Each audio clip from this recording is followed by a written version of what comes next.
Welcome to the Writer Reads Mack and Me, an Odyssey. Book 2, Mack and Me, Blaedergil's Host. Chapter 6, Blaedergil's Bride. Blaedergil wasn't around when I woke up, and I wasn't in the tank. I was chained to a bed because that was so much better. The room was empty when I first opened my eyes, but it wasn't for much longer afterward. Can't a girl have any privacy? I thought, glaring at Blaedergil. It's bad luck for a groom to see a bride before the wedding. He looked vaguely amused. Memory back yet? I swallowed, nodded, and then realized I should be afraid, instead of figuring out ways to kill him. He didn't seem to notice, though, just reached across and undid the cuffs. I'd give you an abject lesson on why you shouldn't try to leave, he said, but I can't be bothered. As to our wedding night, I think I'll let you get acquainted with the house first. I sat up when he stepped away from the bed and followed his hands as he gestured around the room. These shall be your quarters for at least the next 2 nights. After that, we'll talk wedding plans, ceremonies, flowers, cake, but not guests. I'm not into last-minute heroics or hysterics. He turned back toward the door, and I watched him walk away. 2 nights, I thought, remembering. It would be more than time enough. Inside my head, I felt Mack agree. Before I could think on why I could feel Mack in my head, Blaedergil stopped and turned back. I want our first night to be special, he said, and then continued on his way. I had thought he'd want to say more than that, but movement caught my eye. Movement slightly beyond him. A woman waiting by the door. I stared and then realized what I was seeing. I must have made some kind of sound because Blaedergil looked back. My corpse bride, he said, indicating the girl beside him. You and I cannot yet wed, for I am still married. He said no more, but offered his arm to the woman waiting at the door. She folded her hand through the crook of it and looked once more to me before turning a rapturous gaze on his face. Thank you. Her whisper reached me from the door, and for the life of me I could not say who it was she thanked.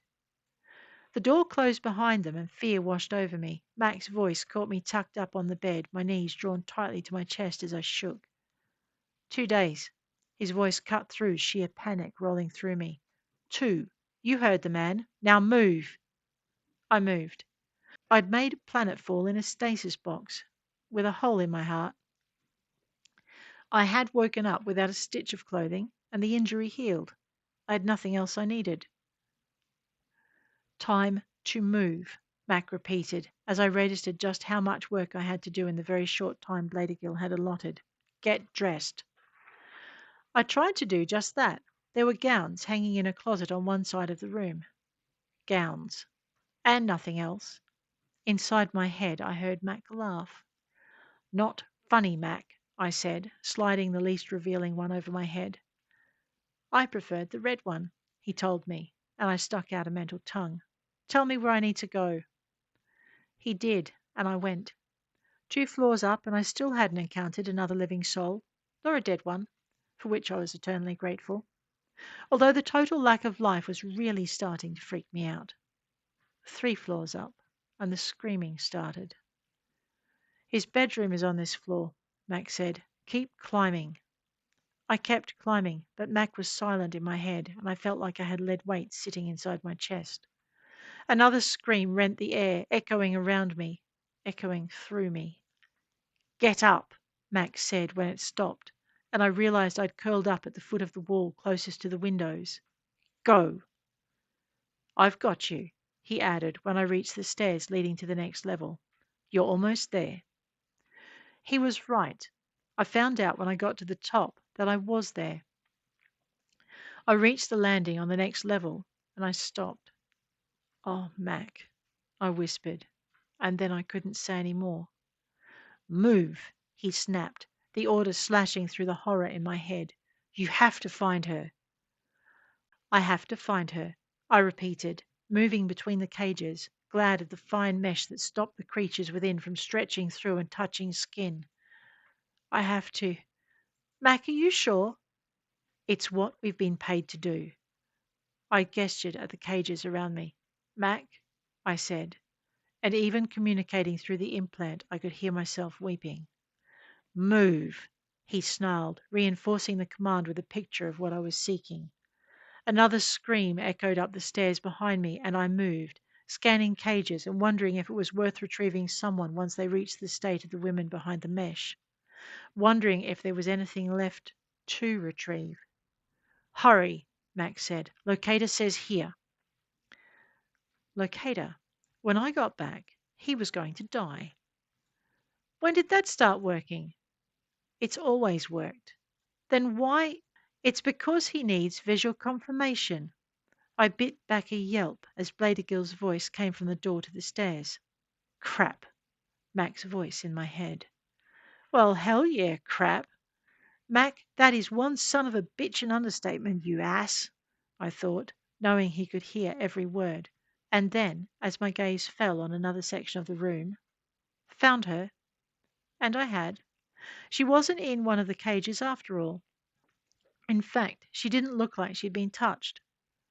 So, tell me, Blaedergil's voice sounded much closer now, but I refused to look back. His hand came down hard on my shoulder, grabbing tight and forcing me to stop. Mac! It came out as a breathless squeak. Show me, Mac said, and I knew he meant our target.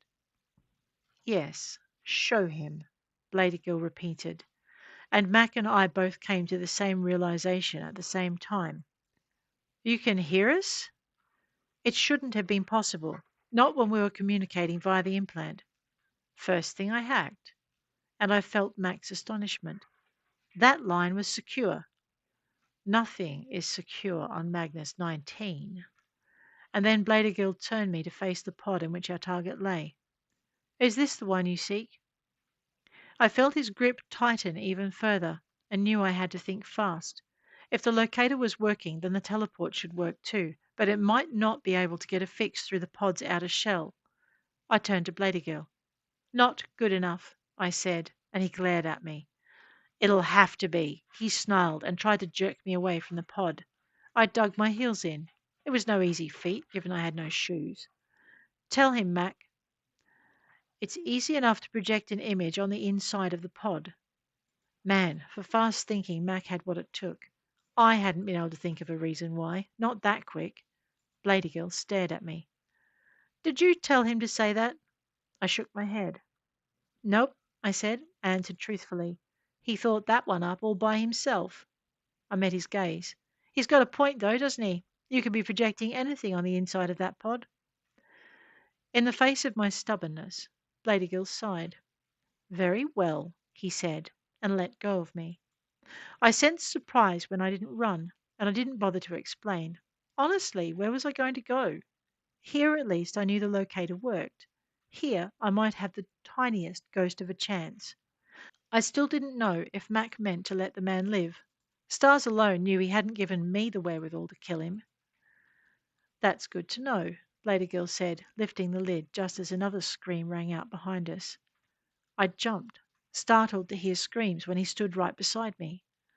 I jumped again when he laid a hand on my arm. She's giving birth, he said, and granted me a happy smile. When it's over, she'll join the others in Skymander's harem, and my marriage will be annulled. I stared at him, shuddering as another cry rent the air. Before us, in the pod, the girl continued to sleep. Why? I asked, but he had noticed me staring at the young woman in the pod. Is this who you were sent for? He asked, and I referenced the photo in my head. It sure looked the same. I shrugged anyway. I'll need to take a biosample to be sure. Blaedergil curled a lip in a sneer. What? Afraid this is another hollow projection? He asked. No, I said, but I have heard of clones and body doubles, and I'd like to check for both. Very well, he said, and slid open a panel in the side of the pod, taking out the instruments I'd need. Here. I took them and made the necessary tests using my implant interface with the hand unit identifying the DNA. It was no surprise when I found them a match, with none of the telltale traces indicating cloning. It was no surprise either when light curled around the girl in the pod and she vanished from view. What was a surprise was the light that wrapped around Blaedergil, just as his hall of horrors vanished from view. Even so, I held my breath. I wasn't taking anything for granted. Mac might just have decided to leave me behind, or he might materialize me within Blaedergil's reach, or he might decide a contract was a contract and I would never do that to you, Mac said as I appeared in front of him. And before I could respond, he had swept me behind him with one arm and shot Blaedergil 3 times, running his aim from the man's gut to his chest in rapid succession. As I found the time to take a breath, he shot Blaedergil once more, making the man's head explode and leaving a crater where his face had been. The sight of it made me freeze, but not before I'd laid a hand on Mac's bicep. I'd stuffed a fist into my mouth too, but it didn't stop the scream, and Mac turned and enveloped me a second time in his arms. Told you I had you, he said, and turned me around, walking me toward the door. He was met by a medical team as he opened it and jerked his head toward Blaedergil's corpse. Bag it and tag it, he said. There's another bonus for him. I didn't speak as he guided me past them, one arm around my shoulders as Doc Oscar cast an anxious glance toward me. Is she? He began, and I felt Mac's arm tighten. Not a scratch, he said. She's fine, and he tucked me closer to his side. Doc frowned and gave me a dubious look. Well, if you're sure, Captain. I'm sure, Mac told him, and led me past them and out into the corridor.